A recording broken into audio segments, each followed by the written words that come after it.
Welcome to my channel. चला आज आपण स्टीम स्टिचिंगच बघणार आहोत, पण एका सिक्रेट टिपसोबत. आता तुम्हाला हे पाहिल्याच्या नंतर तसा अंदाज आलाच असेल की काय असणार आहे. यासाठी आपण घेतलेली आहे ही सीझर, त्यानंतर हा मशीन थ्रेड आणि ही आपली जी नॉर्मल असते ती सुई, आणि त्यानंतर ही जरदोजी. याचे छोटे छोटे असे तुकडे करून घेतलेले आहेत. आता यामध्ये मी पहिल्यांदा एक लाईन ड्रॉ करून घेतलेली आहे. आता मी तुम्हाला दाखवते की कशी करायची असते स्टीम स्टिचिंग.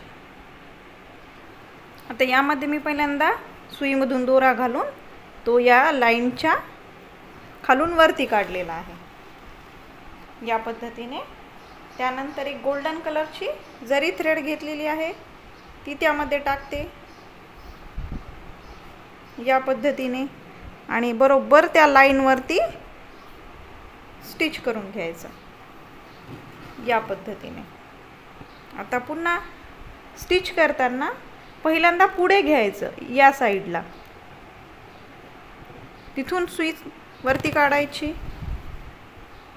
त्यानंतर पिंक कलरचं एक जरदोजी घेतलेली आहे ती त्यामध्ये टाकायची, आणि याच्या सेंटरच्या इथे ही जी पहिली जरदोजी घातलेली आहे याचा सेंटर कुठे येतो, बरोबर त्या लाईनच्या तिथे मधामध्ये टाकून द्यायची सुई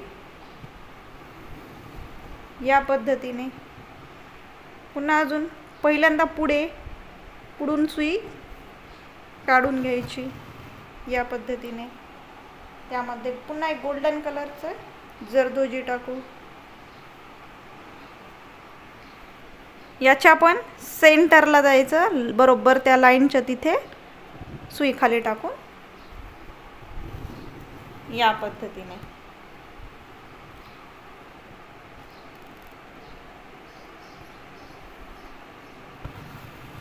आरी वर्कच्या सुईने करायला थोडंसं अवघड जातं, कारण जरदोजीला पहिल्यांदा हाताळणं खूप अवघड असतं. तर मग त्यावेळी तुम्ही ही साधा आपली साधी सुई आणि दोरा असतो त्याचा वापर करून तुम्ही करू शकतात, आणि याच्याने करायलाही खूप सोपं जातं. हे काय, आणि दिसायलाही खूप सुंदर दिसतं. एक छोटीशी फक्त नेक लाईनला जरी बॉर्डर केली तुम्ही याची तरी पण खूप सुंदर दिसते. याची गोल्डन कलरचा टाकून घ्यायचा पुन्हा आता, आणि याच्या सेंटरला बरोबर त्या लाईनच्या तिथे. पहिल्यांदा शिकत असताना लाईन ड्रॉ करून देऊनच शिका, जेणेकरून तुमचं अजून छान फिनिशिंग येईल. मग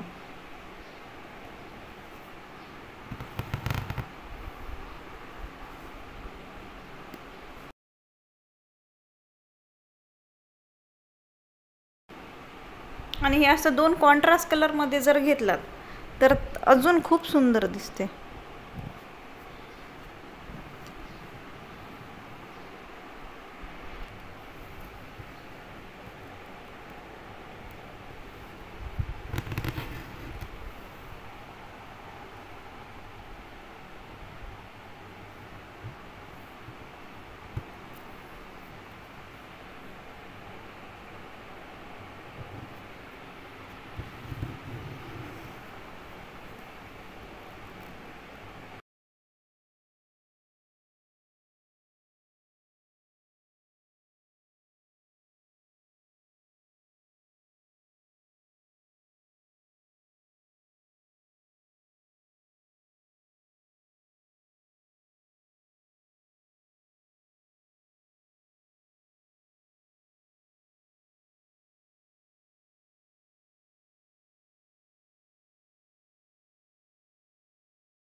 हे इतक्या सुंदर पद्धतीने तयार होतं. मी तुम्हाला दाखवते एकदा.